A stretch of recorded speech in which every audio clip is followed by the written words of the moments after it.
We begin at 3 with breaking news in Fullerton. A small plane has crashed into a building in Fullerton. Good afternoon, everyone. I'm Annabelle Sedano. Eliana Moreno is live in News Chopper 4. Eliana, what do we know so far about this incident? Annabelle, we know that this happened at around 2:10. We're just east of Fullerton Airport, right off the runway. And at the end of the runway is where you find these commercial buildings. And into a building right off of Raymer and Gilbert is where that small plane crashed, again, just about 50 minutes ago. Now, it's unknown how many people were in that aircraft or what their condition may be, but that aircraft crash did start a fire in this very large warehouse, leading to injuries of the people inside. Now, at this point, it's unknown how many people have been injured and the extent of those injuries, but the Fullerton Fire Department is out here along with the Orange County Fire Department treating some of these victims. We see people being placed on gurneys and into ambulances to head to the hospital.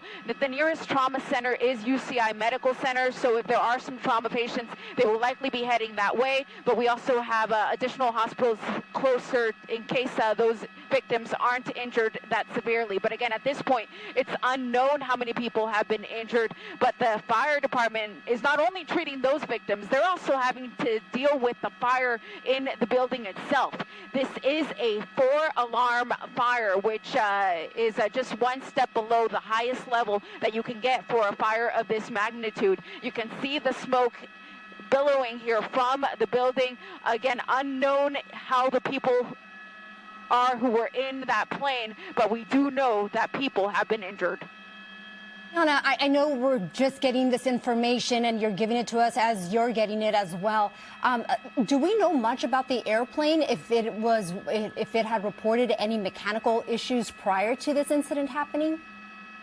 At this point, it's unknown, but I do know that it was a small aircraft, a Cessna type plane, so smaller in magnitude, especially since it was coming out of Fullerton Airport. We know that it wouldn't have been anything much larger than that, possibly a 4-seater at most, but that doesn't mean that there were 4 people on board. It could have just been the pilot. So at this point, we can't verify the tail number because the aircraft is within the building itself.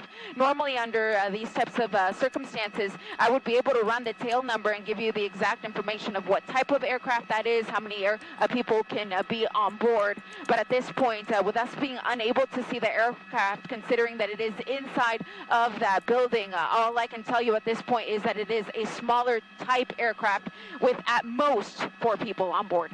All right, so if you are just tuning in right now, we are monitoring. News Chopper 4 is overhead near the airport, the Fullerton Airport there was a small plane crash that crashed into a building at the end of the roadway there. It's a very active scene. We don't know how many people were inside the small Cessna aircraft that we are looking at. But we do know that the plane itself is inside that building there. We're trying to get more information as we get it and, of course, give that to you right now. So preliminary information is what we have. Eliana Moreno is giving that information to us, relaying it as she's getting it as well. So, again, we don't know how many people were inside the small aircraft. This incident happened around 2:10 this afternoon. It's just east of Fullerton Airport, a commercial airport at the end of the roadway. That's where this crash happened, inside one of those commercial buildings, and that is on fire. So we see heavy presence there of the fire department. Very, very active scene there. Eliana, so as I was mentioning, the aircraft is inside that building. What's the main concern right now for the fire department?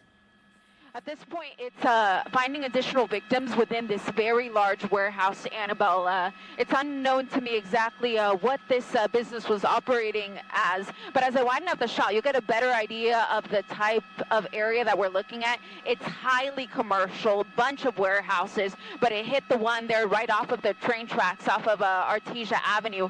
But here's the airport. I wanted to show you the proximity shot so you can see just how close this aircraft was to making it back to the airport. If I do have the correct tail number, which I do have a general idea of what it might be. Running the information on that aircraft tells me that the aircraft was already airborne and was flying around and was likely trying to get back to the airport when the crash took place. So this does not appear to be an aircraft that was just taking off. It does look like they were already airborne, and then something happened where they tried to reverse course and come back to the airport, and that is when the crash took place. Again, it's somewhere within this very large building. So to answer your question, again, the primary concern is locating additional victims. We do still see the fire department continuing to tend to some of the injured. Again, their extent of injuries is unknown to us at this time, but the fire department still has a firefight ahead of them as well, because again, this is a 4-alarm commercial fire. You can still see smoke emanating from the building.